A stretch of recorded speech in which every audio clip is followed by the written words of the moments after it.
Thank you, Mr. Speaker. Mr. Speaker, in 2022, a ruling was done in this House, and Kimani Ichung'wah was declared the majority leader, and to me, that ruling still stands. Mr. Speaker, National Assembly is an independent arm of government, and whatever business that we do here stands.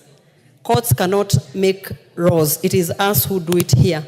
So when they go outside there and a ruling was done in 2022 and they purport to change that ruling, that making a country to come to a standstill, does it mean, Mr. Speaker, you clarify for us all the businesses that we have concluded in this House, is it null and void?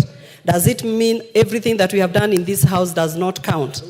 The courts needs to know they stop interfering with the running of this House. And what I have seen from this ruling, Mr. Speaker, these are people who don't wish this nation well. They are outside here because of broad base to scatter everything and the achievement that we have achieved this far. And the only big word I can tell them, washindwe tena sana. Is that big? Thank you. Kajwang. Mr. Speaker. Check. Check, yes. Mr. Speaker, you are up to the task. You are a veteran speaker, you are a veteran lawyer, you are a veteran politician. And you are senior. And my senior. The fact of the matter is that now there is a High Court decision. The question would be, what will you do with it? I want to bring to your attention, and I'm sure your staff will bring this to you, the ruling which you made on 8th of June about the issue of political parties. And you are the only speaker who respects the rule of law. You came here, the very first speech you gave was heartwarming, that you came here to protect the Constitution. You came here above all to, please give me a little time. I think we are at the end of the, yes. You came here to, if there is a court order, although you differ with them, although you could have a respectful view otherwise, but you'll obey it. What you said was this on that day,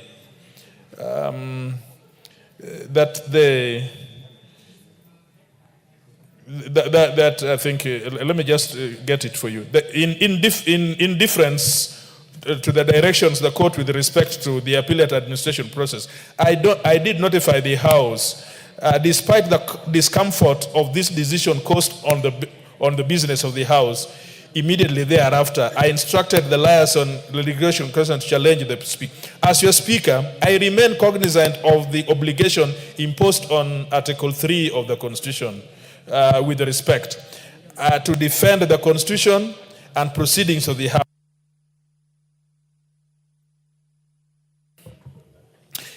Despite the sympathies I hold for the predicament of the minority party, my hands are tied with regards to the court order. The only question, all these debates in the afternoon are neither here or there. The issue is there is now an order. We wait that you make a decision, and cognizant to the rule of law, which under Article 10 is very conspicuous. We know that you will do it. Mr. Speaker, I thank you.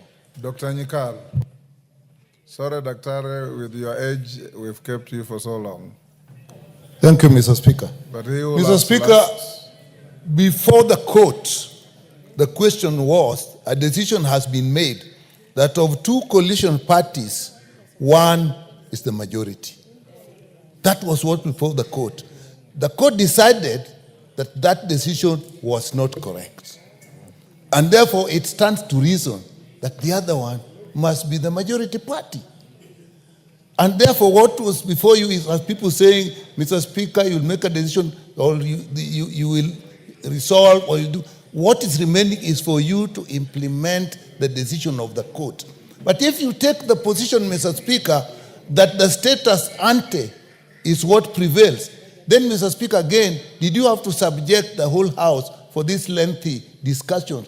All that was there was to let the process go on. And you should have adjourned this house long time ago. Because in reality, this house cannot proceed if, as constituted, it has no majority or minority leadership. Mr. Speaker, as regards as to whether you will be fair, sometimes I think justice actually can be beyond the law. You are a leader of a party, it is known. That party is part of a coalition, you are known. They have members that sit in this house. Mr. Speaker, you have to be an angel, not actually to be favor one part. And even this decision, some may be tempted to think that is what actually drove your decision. You are a very experienced lawyer. You are very articulate. You know the law. How is it that you made the decision that the court has found actually not to be correct? So, Mr. Speaker, one, I think we should look at the position that if somebody is a leader of a party, can they be a Speaker of the House? And two, read the judgment. Honorable Ruth Odinga. I'll give you. Thank you very much, Mr. Speaker. I long wanted to speak. First of all, I would like to state that I'm not a lawyer, and I really don't know much about law. What actually makes me puzzled is when I see lawyers who respect the law and decisions made by courts when it favors them. And when it doesn't, then you say that we have quasi decision in parliament, we are quasi whatever and whatever. Mr. Speaker, the court has nullified your decision, and therefore we go back to what I would say is a status quo ante. And in the status quo ante, it was very, very obvious that the party that the political parties declared was Azimio as the majority. So in itself, when we say we go back to the status quo ante, that is the position we are supposed to have. I'm not agreeing, I'm not having 1 minute because that is short. Secondly, most of those parties that have said that they are Azimio, those Azimio parties have not left the coalition. They have stated and they've said they want to leave, but they have not left. So as far as we are still here, most of them, they are there. They're still under Azimio, and therefore they belong to this party. Thirdly, Mr. Speaker, one of the things you are accused of was impartiality. Even through your demeanor and how you actually are giving people a chance to speak here and how we are, that impartiality still shows. I don't know whether that decision means that you're the one who's going to decide on whether who is going to be, because if it is you, we know which side you're going to go. Please let us have somebody else come and make the decision. Thank you. Ruth Odinga, you are grossly out of order. You are grossly out of order. Bring a motion and discuss the speaker, if you wish. Ruku. Thank you, Mr. Speaker. First, Mr. Speaker, I want to congratulate you and thank you for the leadership you have shown to this House for the last 2.5 years. You have read us with a lot of wisdom and acumen. Also, Mr. Speaker, I want also to congratulate the majority leader, Kimani Ichung'wah, because for the last 2.5 years he has done an incredible job. Mr. Speaker, judiciary delayed this ruling for 2 years. And they say, as they say, justice delayed is justice denied, Mr. Speaker. This does not say that the ruling is spot on. Mr. Speaker, the separation of powers, as far as our Constitution is concerned, is a very critical principle which underpins the way the three arms of government should be able to operate at work.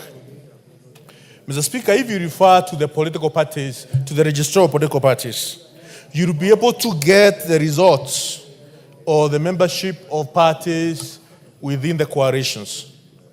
And this will give you a very straight answer on which side is the majority in this House. I am sure this is not a difficult ruling. It's not a difficult thing for you to do, Mr. Speaker. You'll be able to retreat and come up with an answer guided by the registrar of political parties. And I am sure the results will be that Kenya Kwanza Coalition is the majority in this house. And therefore, we stand to produce the leader of majority, the leader of minority, the leader of... Oundo. Thank you, Honorable Speaker. Honorable members, I'm going to close this debate at 6. So those I'll give space, please compose your idea. Thank you, Honorable Speaker. As a country, as members of Parliament, we swore to protect the Constitution of Kenya. Respecting a court decision is not a matter of discretion. It is a must.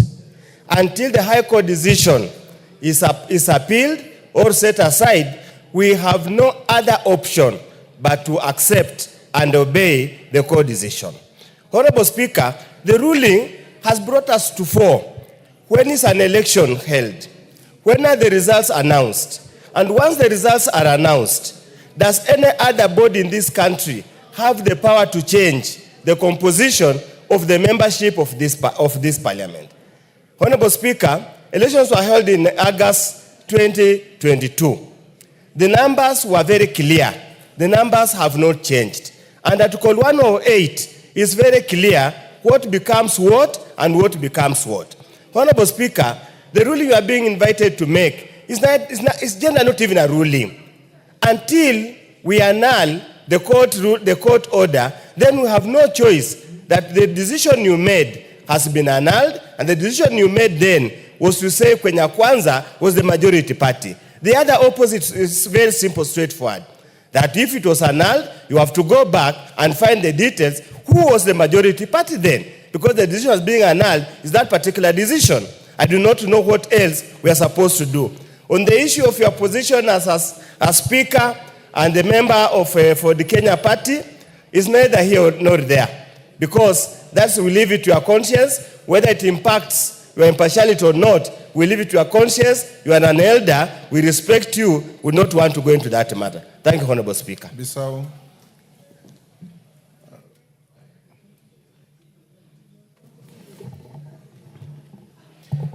Thank you, Mr. Speaker, sir. I received this ruling and I've read it very clearly. I've also listened to the lawyers in the House, but surprisingly, starting with the first item, whether it is correct for you to remain the party leader of Fort Kenya and at the same time be the Speaker, our Constitution is very clear. Article 77(2), it talks about an appointed officer who shall not hold a political party position. But you are not you are not an appointed state officer. You are elected. And my neighbor here, Dr. Bokosa, I remember he was your chief agent. And